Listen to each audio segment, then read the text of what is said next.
moving ahead, what exactly is Maven? Maven is a build tool in which it is going to give us a set of standard.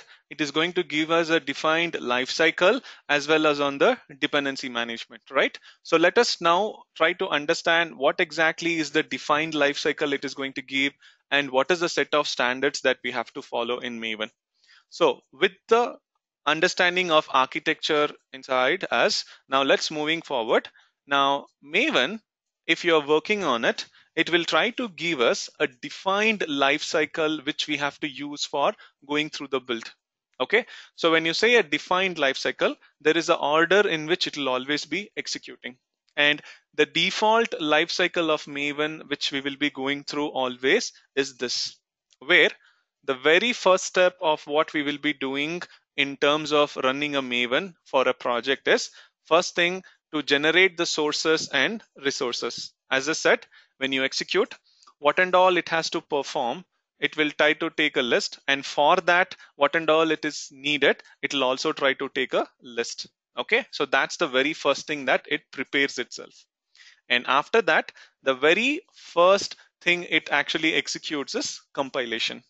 So compile is a phase of Maven's lifecycle where for your project, whatever Java files that you have, it will take a list of everything and it will try to do the compilation. Where, what do you mean by compile or compilation? For all the Java files that you actually have in your project, it is going to convert. So compile means if you have a file called Java file, then corresponding to that Java file, it will try to create a class file, which is nothing but object file. Like this, for every Java file that you have in a project, there will be a corresponding class file created with the same name, which is going to act as a object file, which a machine can understand.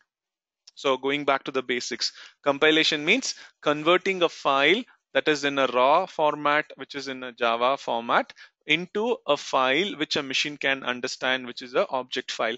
So this step of converting it from a raw source code into an object format is what we call it as compilation. So that way, for each and every Java file that you have in your project, when you do a compilation step, Maven will try to convert all of them correspondingly into a class file. So that is the very first step that it is going to do in terms of compilation. So once it has done all the compilation, the next step that we are going to do is testing. So what kind of testing it is? So basically, Maven will try to do a unit test. A unit test is nothing but a particular testing that a developer is going to do, through which he will try to know whatever the code that he has written is working fine. So that way, now whenever you take a Java project, it is the responsibility of a developer to write a code that is a unit test code which is going to test the file whatever he has. So that way, for every Java file that he is going to write, there should be a corresponding test file for that. Okay, so suppose if 1.java is the actual source code, then in order to test this, he has to write another file which will be test1, which will be the default naming convention, and that will also be a Java file. Okay, so now using this test file, you are going to test this one.class, whatever it has been generated. And once again, when you want to do a test, this is also a raw file. So this should also be converted first into a equivalent class file. So this is how, when you say a unit test, what exactly this is going to do is, first, it will convert these test related Java files into corresponding class files, and then it will execute it. So while it is executing, it will be testing the corresponding class files which it is referring. So this way, now let's say there is one more file called 2.java, and for this you are going to get a 2.class when you compile, and for this also there is going to be a Java file which is the test going to refer, and when you run the test phase, it is going to compile these files which will create the class files correspondingly. Okay, so compile means first it will execute these two things, and when you say test phase after the compile phase, it is going to run the compilation step of this, and then it is going to run this class files through which it is going to test these two files. So it is the responsibility of the developer to write all these files along with it. So it is a practice where for each of the Java code a developer writes, equivalently he has to write a test Java file also. Okay, so that is the second phase after the compilation. Now, once you have done the complete test, you will be getting a result of the unit test, whether how many tests has been covered using this test files, and whether all this test which you have taken here has been run, and what is the output, whether it is running successfully or not. All those details will be tracked, and Maven will be giving you the result of it. Okay, so once the test has been completed, the next thing what Maven will be doing is a step called package, where packaging is the assembly step, where it is going to create a deliverable for a project. So ideally now we are going to combine all these class files and create a single deliverable. Okay, so in terms of Java, what are the packages or the deliverables that we will be giving? So usually when you combine these class files, basically you will be creating an output called as jar file or var file or EAR file, where jar file is the basic format of a Java file which you will be storing all the class file into it. So when you say a project, if you are going to give a deliverable, by default the output of a project will be any one among them, where the default type of a Java deliverable will be jar file, in which jar stands for Java archive. Okay, just like how you have a tar file or a zip file in Java, if you're trying to create a deliverable, then based on certain class files you are going to create a jar file. Okay, so this will be the standard file. Now what are these other two files? A var. Okay, before that, what is a jar? Jar is nothing but Java archive, which is going to contain one or more class files, using which when you execute that jar, it will be calling those specific class files inside it, and you will be getting a particular functionality. So that way, jar is nothing but a combination of several class files through which you will be getting a particular functionality. Okay, that is what we call it as a jar file. And now in some time, if you are not just running a normal Java application but specifically a web based application, then whatever package that you're going to create is what we call it as var, where var stands for web archive. Okay, now it is nothing different, where a var file is also going to contain the same class files. In fact, it is going to contain many jar files inside it, but in addition it will also have certain more files which is needed to define your web application. Like if you want to create a web application, you need a couple of jar files inside which it will be referring to a class, and also along with it you might be needing some HTML files, XML files, everything together, so that if you run a var, you are actually going to run a web application. Whereas jar is a simple Java archive where you will be getting a application normally. But if you want a specific Java application, even in that you will be having a jar or a couple of class files, and along with it you will be having some more web related files. That is what we call it as var. Now, in some companies, if you are trying to give a var, which is a web application, if you want to give it as a licensed var file specific to that company, then you call it as a EAR. So there is no difference between again var and EAR. Other than that, EAR stands for Enterprise Based Web Archive.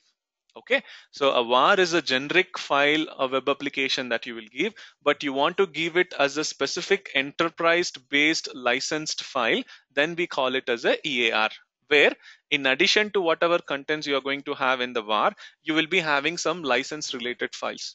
So that's how is the difference. But pretty much by default in Maven, when you say package, what is the next thing that it is going to do is it is going to create a project jar file in which it is going to consist the combination of whatever class files that you have. Okay, so now it is not going to contain these test files because this is only for testing. What is your actual product? This is the file, so you have converted it. This is what it is going to contain inside it. Okay, so when you say package, based on whatever files that you have in your project, which is the object files, it is going to create a jar or a var or a EAR specifically based on what you have defined in your pom.xml. So based on that, it is going to create. But by default, it is going to create a jar file out of all the files that you have in your project. Okay, so understand that. Now, once you have done the package, then the next step what you have is what we call it as install. Now, what is this phase called install? Now, to understand install, you need to first understand what is the purpose of install. Now, install is a phase where, suppose if you have a dependency of one project with another project. Now, let's assume that you have two projects. Okay, so you have project A and you have project B. Now, when you compile and package A, you will get a a.jar. Okay, let's assume that. And when you compile B, you might get a b.jar. So this is separately. But if I say the project B is actually dependent on A, where the jar b.jar should contain the contents of a.jar, and if you are specifying the dependency in such a way, then when you are actually compiling or running the Maven for project B, we are specifying that b.jar requires a.jar as a dependency. So that way, now if you're doing compilation or any other step, what is the first thing Maven is going to do? It is going to generate the sources and the resources. So now one of the resource which the b.jar or the project B requires is a.jar, right? As a list of resources that it needs, it is going to need a.jar. And by default, when you run Maven for this project, where is it going to check for the dependencies? Going back. So it is going to go to the local repository, and from here it will check whether the a.jar is available. Practically, if it is not available, it will go to the internet and it will try to search and download it there. But if you look, a.jar is not a common file which Maven is giving us. Unlike other plugins, the a.jar which you are going to use in Maven is a specific project which your company will be having. Now, that file will be available only in your laptop or in some machine where you have actually built it. It will not be available on the internet. So what will happen? The a.jar will neither be available on the remote repository nor it will be available in the local repository. So that way your build will fail. So what is that you have to do now is wherever this a.jar is available, you have to actually copy this file into the local repository so that when you run the project B, it searches for that a.jar in the local repository and it will be available. Okay, so that step, when you have such a kind of dependency and when you want to make a particular project's deliverable to be available in the local repository, is what we call it as install. So simply install is nothing but if you are running against a project, what it will do is it will take a copy of that project's output and it will copy it into the local repository. Okay, So that step is what we call it as install. So remember this once again. Install is not needed for all the projects, but if it is run, what it will do is for whatever project you are running the install, that project's output or deliverable, it will try to copy from that location wherever you are running.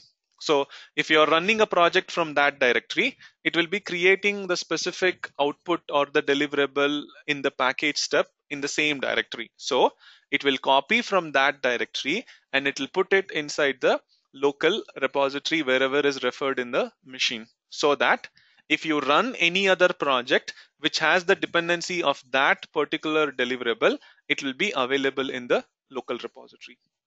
So that way, install means copying a deliverable of that project against which you are running. It will try to copy that file into the local repository so that any other projects which is dependent on it can easily refer to it from the local repository. So like this, if you have a dependency of a project, we have to make sure after creating the package, we will run the install step. Okay.